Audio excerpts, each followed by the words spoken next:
Ladies and gentlemen, welcome back to Let's Dev, where today we return to our Fall Guys single player project so that I may attempt to redeem myself.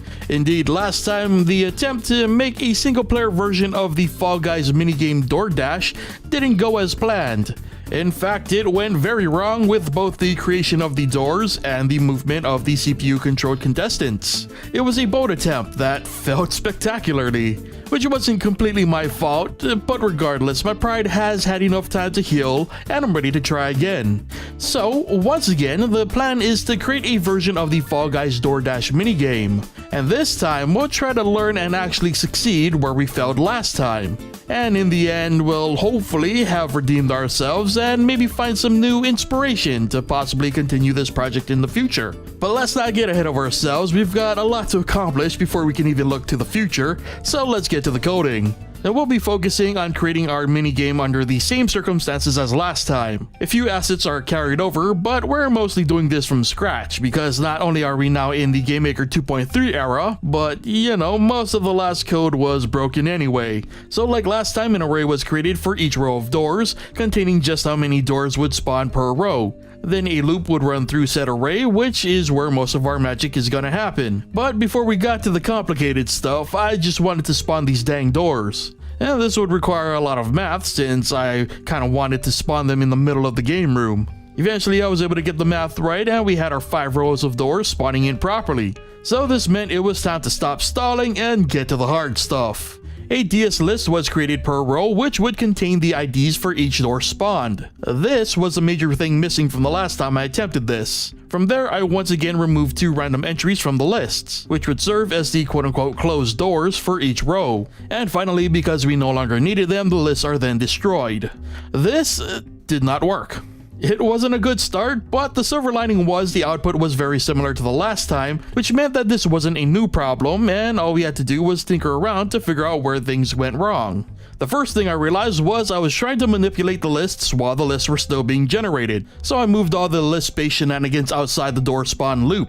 Next, to keep track of what was going on under the hood, I changed the list from a local variable to an actual array of data that I could draw to the screen. Testing showed that at least up until the removal process, the code was working just fine. And it was once again the translation of data to the doors that was getting screwed up. And you may also notice that all the doors IDs were the exact same. This was exactly what I needed to figure out what was going wrong. My sequence needed some reworking. First, I made sure the removal process happened during the row generation. Next, I altered the door data after all the doors were generated.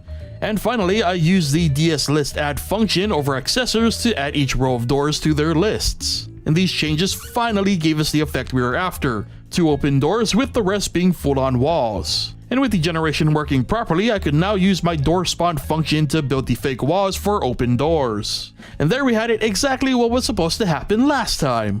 Each door looking identical to the next with only a couple featuring false walls for our contestants to break through. A huge weight felt like it was finally lifted off my chest, so I floated back over to the code to spawn in the retaining walls. Again, math was required, so this took a little bit, but eventually we were there. A pretty cool translation of the DoorDash minigame from Fall Guys. All that was left was to spawn in some CPU friends to run it with, which I unfortunately didn't have time to get to. However, this alone was enough redemption for me personally. I was adamant that the original idea could work, and by God did I keep at it until I made it work. And the whole reason of doing it this way was just to make the entire process dynamic. So if the level called for 9 rows with a max of 7 doors per row, then the code could generate the level automatically.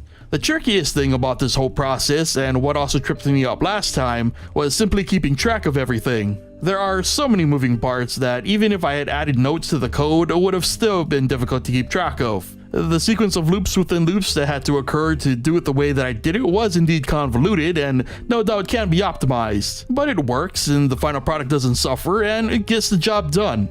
Now as far as the CPU issues we ran into last time, those are actually really easy to fix. However, if I continue to work on this project, I want to give the AI some personality, which is going to take more time. So indeed, if we continue to work on more single-player Fall Guys content, then we'll likely follow up with some focus on quote-unquote AI. But that's future talk. For now, that brings us to the end of today's session and this episode of Let's Dev. So leave a like if you enjoyed the episode, subscribe and turn on notifications if you haven't already, and let me know if you want to see more Fall Guys cloning in the future. Thank you so much for watching, and I'll see you guys next time.